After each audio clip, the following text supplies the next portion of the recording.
Hello, genealogists. This is Craig, and this is Just Genealogy, and today is the Navy's birthday. 243 years.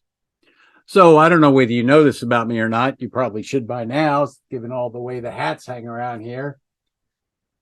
But I'm a retired naval officer, just so you know.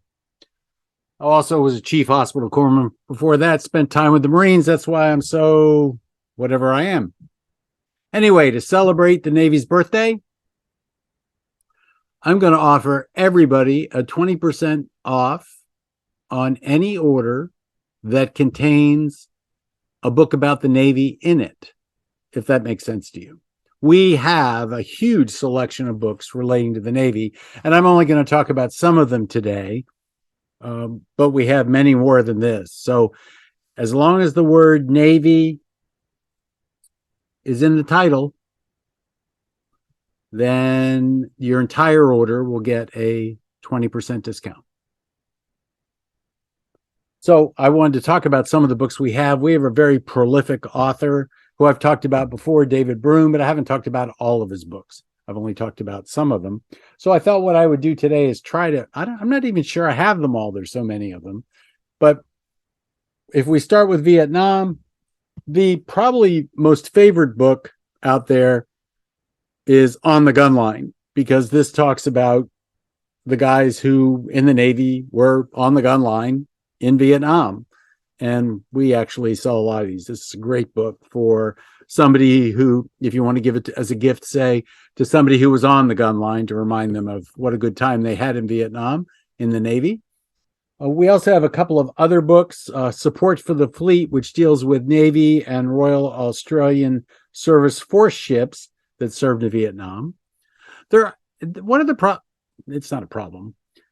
There are lots of books on big ships in the Navy, carriers, those kind of things. In fact, I'll talk about one of them if we have time.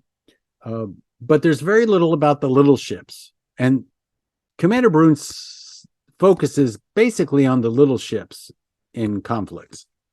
So Support for the Fleet, U.S. Navy and Royal Australian Navy Service Force ships that served in Vietnam 1965 to 1973.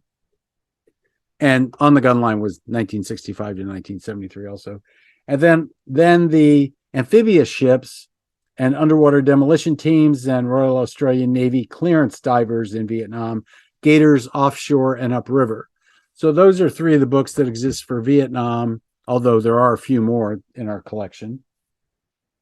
And then one of the first books he did was on wooden ships and iron men, where he had an interest in U.S. Navy ocean-going minesweepers from 1953 to 1994. And I believe this was the group that cleared most of the mines out after the Korean War. Then there's Guns Up, which deals with naval action in the Yellow Sea off Korea. Originally titled China Sea, but the South Koreans didn't like that, so he changed the title to Yellow Sea. Evidently, people name things differently as a function of their geographic location. Then in dealing with World War II, we have the Light Fleet aircraft carriers, 2 volumes of those. One is U.S. Navy and Royal Navy Light Fleet aircraft carriers in World War II. I also have a book on, and lots of copies of them too. And what I'll do is on a different day, I'll offer those for even a bigger discount. That has to do with some light carriers.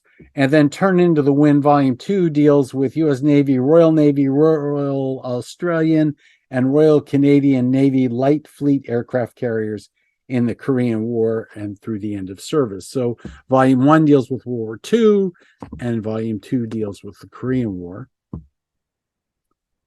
Then we have Home Waters, Royal Navy, Royal Canadian Navy, and U.S. Navy mine forces battling U-boats in World War I. And I sort of skipped over World War II, didn't I?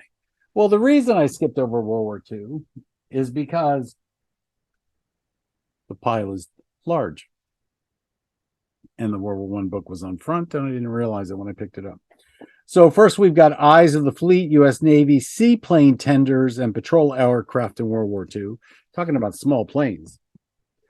And then we have Guns Up, Depth Charges Ready, U.S. Navy, Commonwealth, and other Allied escort ships shepherding convoys and battling German and Italian air and naval forces in the Mediterranean during World War II. Then Kissing Cousins, U.S. Navy Wooden Minesweepers and variants YMS, PCS, AGS, and USN and Royal Australian Navy bomb and mine disposal personnel in the Pacific in World War II, 1944 to 1945. Then we are sinking Send Help, U.S. Navy tugs and salvage ships in the Atlantic, European, and Mediterranean theaters in World War II. Like I said, we have a lot of books. Then Battle Stars for the Cactus Navy. This is America's fishing vessels and yachts in World War II. Wooden Ships and Iron Men, Volume 2, which is a companion to the other Wooden Ships and Iron Men. This is U.S. Navy Coastal and Motor Minesweepers, 1941 to 1953. Ingram's Fourth Fleet.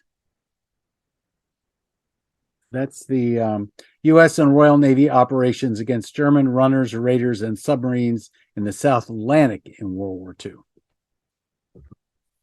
And that's, I can't remember whether that's the 6th or the 5th. I don't have it in the top of my head. Anyway, we sold a lot of those to the current holder of the fleet for that one. Nightraiders is U.S. Navy, Royal Australian Navy, and Royal Netherlands Navy mine forces battling the Japanese in the Pacific in World War II. MacArthur and Halsey, Pacific Island Hoppers, the Forgotten Fleet of World War II. Notice Nimitz's name is not there. Salvation from the Sky, U.S. Navy, Royal Australian Air Force, and Royal New Zealand Air Force heroic air-sea rescue in the Pacific in World War II.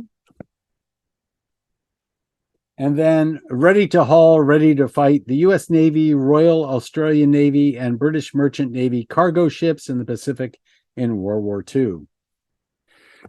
There probably are other books by David Brune that I don't know about.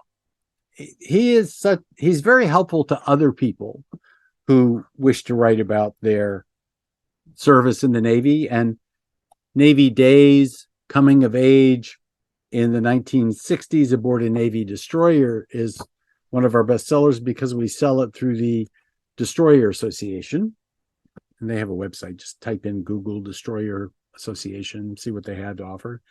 And then our one of our most recent ones is Send Some King Ships, U.S. Navy, Royal Navy Patrol Service, and Royal Canadian Navy ships combating German U-boats off America's eastern seaboard, and the RNPS and South African Naval Forces vessels in African waters as well, 1942 to 1945.